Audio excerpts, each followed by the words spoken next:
Hey everyone, तो welcome back once again to your own channel. और आज की वीडियो में मैं बात करने वाली हूँ एस्पिरेंट्स यूपीटीजीटी के या पीजीटी के जो भी अपनी इंग्लिश से उनका मेन सब्जेक्ट इंग्लिश है और उसके बारे में और सिलेबस बहुत ज़्यादा है, तो वो लास्ट वन पे क्या क्या कर सकते हैं अपने जो भी उन्होंने पहले पढ़ा हुआ है उसको और अच्छा और पॉलिश वे में उसको और एनहेंस्ड फॉर्म में रिट्रीव करने के लिए, उसी के बारे में हम बात करेंगे।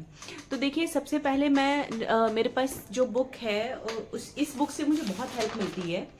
इस बुक में एक सबसे जो बेहतरीन चीज़ दी हुई है वो है ये पाई चार्ट। इस पाई चार्ट में इन्होंने इस चार्ट के ज़रिए समझाने की कोशिश की है कि कौन से क्वेश्चंस या कौन से टॉपिक के कितने क्वेश्चन प्रीवियस ईयर्स में आए हैं। इससे आपको एक क्लियर आइडिया लग जाएगा कि हमें किसको ज़्यादा तवज्जो देनी है और किसको हम थोड़ा सा स्किप कर सकते हैं।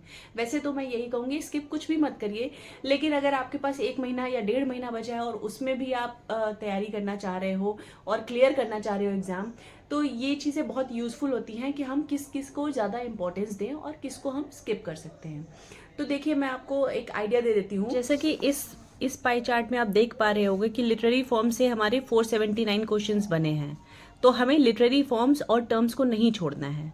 तो सबसे पहले आप नोट डाउन करिए, ये मैं उसकी लिस्ट बना रही हूँ जो आपको लास्ट मोमेंट में पढ़ना ज़रूरी है। जैसे कि मैंने सबसे पहले लिखा लिटरेरी फॉर्म्स, ठीक है।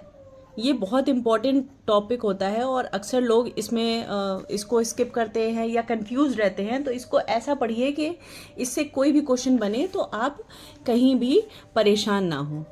फिर नेक्स्ट आपका विलियम शेक्सपियर तो है ही है इम्पॉर्टेंट। तो विलियम शेक्सपियर के भी मैं आपको दिखाती हूँ कि विलियम शेक्सपियर के पिछले जो भी PYQs हैं उसमें लगभग 408 क्वेश्चंस आपको दिख रहा होगा विलियम शेक्सपियर से ही पूछे गए हैं। तो हमारा नेक्स्ट इंपॉर्टेंट टॉपिक क्या हो गया? विलियम शेक्सपियर, ठीक है।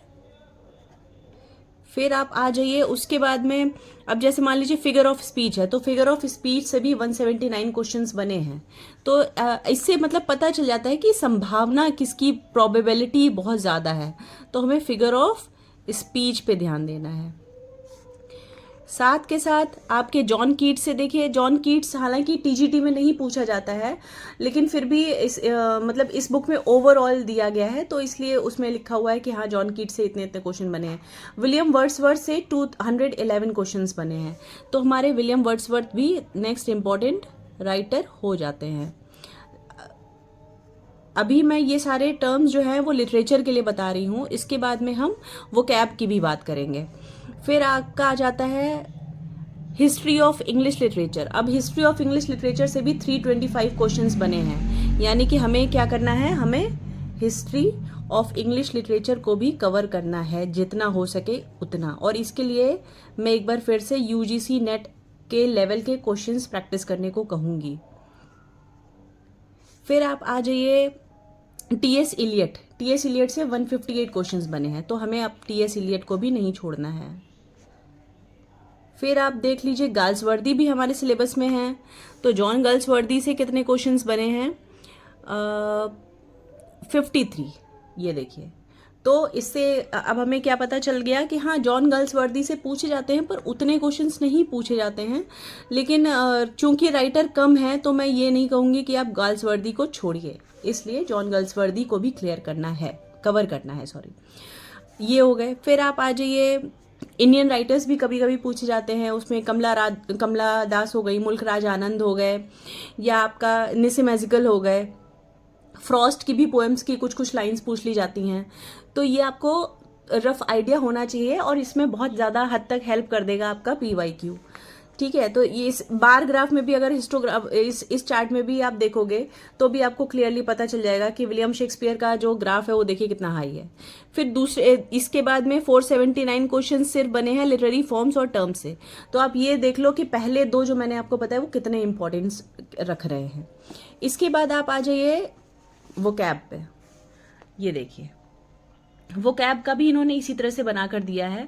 अब वोकैब में सबसे लंबा चार्ट आपको किसका दिख रहा है? फिल इन द ब्लैंक्स का, है ना, जो मैं फिलर्स बोलती हूँ। और फिलर्स सबसे ज़्यादा आप प्रैक्टिस कब कर पाओगे, जब आप कॉम्प्रिहेंशन करोगे या जितनी ज़्यादा आप रीडिंग करोगे उतना ही ज़्यादा आपका ये चीज़ कवर होता जाएगा। आपको पता रहेगा कि हाँ कहाँ पर कौन सा प्रिपोजिशन आएगा, और फिक्स प्रिपोजिशन पूछे ही जाते हैं।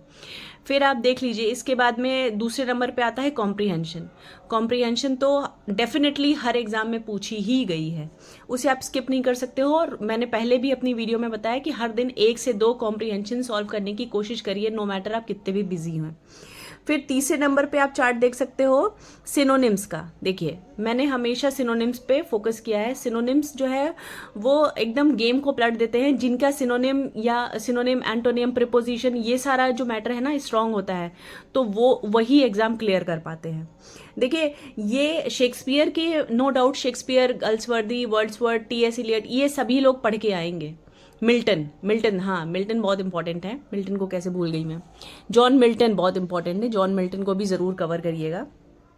तो ये सभी लोग पढ़ के आएंगे, लेकिन कुछ ऐसा जो आपके पास हट के नॉलेज होगी वो होती है वोकैब की नॉलेज। वोकैब में कई लोगों की मिस्टेक्स होती हैं और यही वो ज़रिया है जो आपको नौकरी दिला सकता है।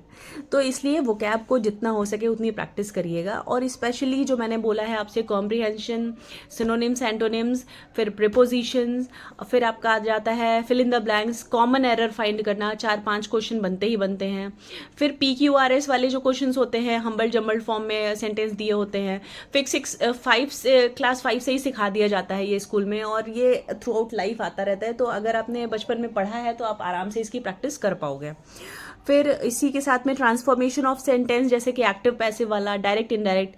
तो ये कुछ 5-6 टॉपिक आई गेस मैंने आपको बताए हैं, और इससे आपको ये मैंने आपको अभी 5 to 6 टॉपिक बताए हैं, और इन्हीं 5 से 6 टॉपिक से वोकैबलरी के, और लगभग 7 से 8 टॉपिक आपका लिटरेचर का है, और इनसे आपके बहुत सारे क्वेश्चंस बनेंगे और आपको बहुत ज़्यादा हेल्प मिलेगी।